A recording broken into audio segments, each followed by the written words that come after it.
Fala, rapaziada, tudo bem? Eu queria discutir com vocês um assunto sobre a anatomia que é muito interessante. Eu não sei se vocês já ouviram falar nas variações anatômicas da artéria cerebral média, principalmente no seu segmento M1.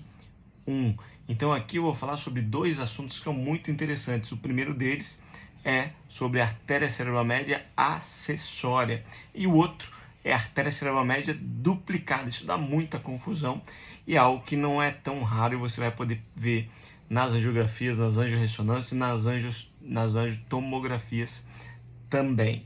Então, primeira coisa, já curte, comenta e encaminha esse vídeo para quem você acha que vai também curtir. E lembrando, se inscreva também no nosso canal para que a gente possa chegar a cada vez mais pessoas.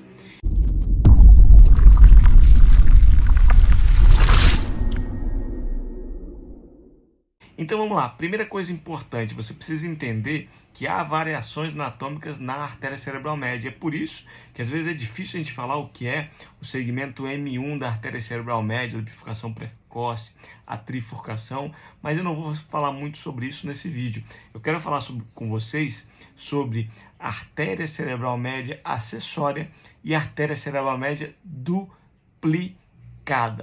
Essas são alterações que você vai poder ver muito frequentemente. E se você olhar a artéria cerebral média acessória e a artéria cerebral média duplicada, elas podem se confundir. E aí nós temos que lembrar de algumas classificações que já foram realizadas. A primeira delas, a classificação de Thiels, a classificação de Manelf e a classificação depois de Lajonias e Bernstein. Essas três são que pautam o nosso conhecimento anatômico sobre esse tipo de variação. A primeira coisa importante que você precisa entender é que a classificação de Thiels, ele classifica um dos tipos como artéria cerebral média duplicada e outros dois como artéria cerebral média acessória.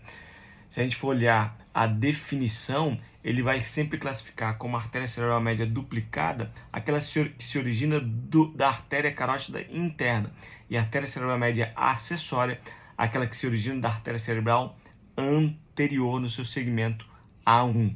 Então essa é uma definição que você precisa entender. Mas Manelf, ele dividiu a artéria cerebral média acessória em três grandes tipos.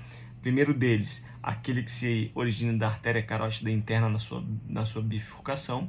Depois, na porção proximal da artéria cerebral anterior, do segmento M1. E o distal da artéria cerebral média, da artéria cerebral anterior, no seu segmento A1. Então, o Manelf, o tipo 1, seria a artéria cerebral duplicada de Thiels ou de Bernstein, e o tipo 2, que se origina no segmento proximal do segmento A1, acessória, e o tipo 3, distal do segmento A1. Essa que seria a grande diferença. Então, perceba, esse tipo de imagem que você vê agora, ela sim seria a tipo 1 de Manelf, Thiels seria a duplicada e Bernstein também a duplicada. E eu vou mostrar aqui esses três nessa próxima figura, esses três tipos. Tipo 1 de Manelf, essa figura A, tipo 2 de Manelf, AB, e tipo 3 de Manelf, essa figura C. Então essas são as diferentes. E se você for olhar Thiels, essa tipo 1, essa primeira imagem, ela vai ser a artéria cerebral média duplicada, assim como a classificação de Lajonias e Bernstein. Então, você vai ter a definição que eu acho que mais simples é a artéria cerebral média acessória, é aquela que se origina do segmento A1. Essa sim é a mais fácil definição. E aquela que se origina da carótida interna seria a artéria cerebral média duplicada, tá certo? Então, essa é a nossa discussão anatômica nesse vídeo de hoje sobre a artéria cerebral média acessória e duplicada. De vez em quando você vai pegar na sua prática diária. Um grande abraço e fiquem com Deus.